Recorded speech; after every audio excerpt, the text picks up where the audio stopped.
November 26 ഇന്ന് ഭരണഘടനാ ദിനം, സംവിധാൻ ദിവസം എന്നും നാഷണൽ ലോ ഡേയും എന്നുമൊക്കെ ഈ ദിവസം വിളിക്കപ്പെടുന്നു.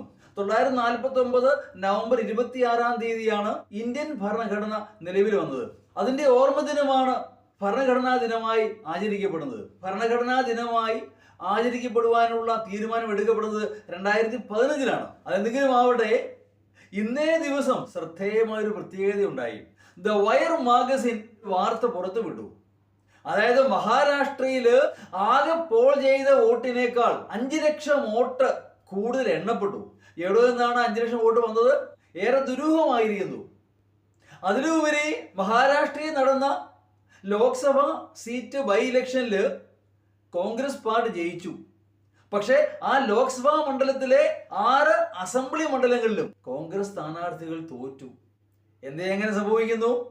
എന്തെല്ലാമോ ദുരൂഹതകൾ ഇതിന്റെ പിന്നിലുണ്ട്. കുറെ കാലമായി എക്സിറ്റ് പോൾ ഫലങ്ങളും യഥാർത്ഥ ഫലവും തമ്മിൽ ഒരു ബന്ധവും ഉണ്ടാവാറില്ല.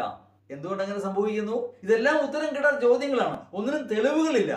എങ്കിലും എന്തൊക്കെയോ എവിടെയൊക്കെയോ ചെയ്യുന്ന അറിയുന്നില്ലേ എന്ന് ഷേക്സ്പിയർ പറഞ്ഞതുപോലെ something is rotten in Denmark.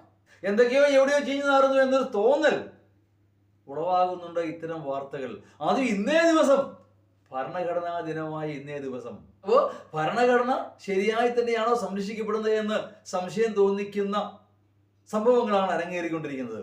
നമുക്കറിയാം, ഭരണഘടനാ സ്ഥാപനങ്ങൾ പലതും ഗവൺമെന്റ് വൽക്കരിക്കപ്പെട്ടിരിക്കുന്നു. അതുകൊണ്ടാണ് ഈ വാർത്തയോട് ഇലക്ഷൻ കമ്മീഷൻ പ്രതികരിച്ചിട്ടേയില്ല. ഇലക്ഷൻ കമ്മീഷൻ മാത്രമല്ല, CBI ആണെങ്കിലും ED ആണെങ്കിലും ഒക്കെ എത്രമാത്രം നിഷ്പക്ഷമാണ് എന്ന് സംശയിക്കേണ്ടി വരും. അതിലെല്ലാം ഉപരി ജഡ്ജിമാർ പോലും ഗവൺമെന്റ് അനുകൂല വിധികൾ പ്രസ്താവിക്കാൻ തത്രപ്പെടുകയല്ലേ എന്ന് സംശയം തോന്നിപ്പോവും പല വിധിന്യായങ്ങളും വായിക്കുകയാണെങ്കിൽ. എല്ലാം കൂടി ചേർത്ത് വായിക്കുമ്പോൾ ഇന്ത്യൻ ഭരണഘടനയ്ക്ക് എന്തോ ഇവിടെ കുഴപ്പങ്ങളൊക്കെ ഇല്ലേ എന്ന് തോന്നിപ്പോവുകയാണ്. സത്യം അറിയില്ല. എന്താണെങ്കിലും സത്യം എന്തെങ്കിലും പുറത്തു വരും, ഉറപ്പാണ്. ശരിയാണെങ്കിലും തെറ്റാണെങ്കിലും. Good bye.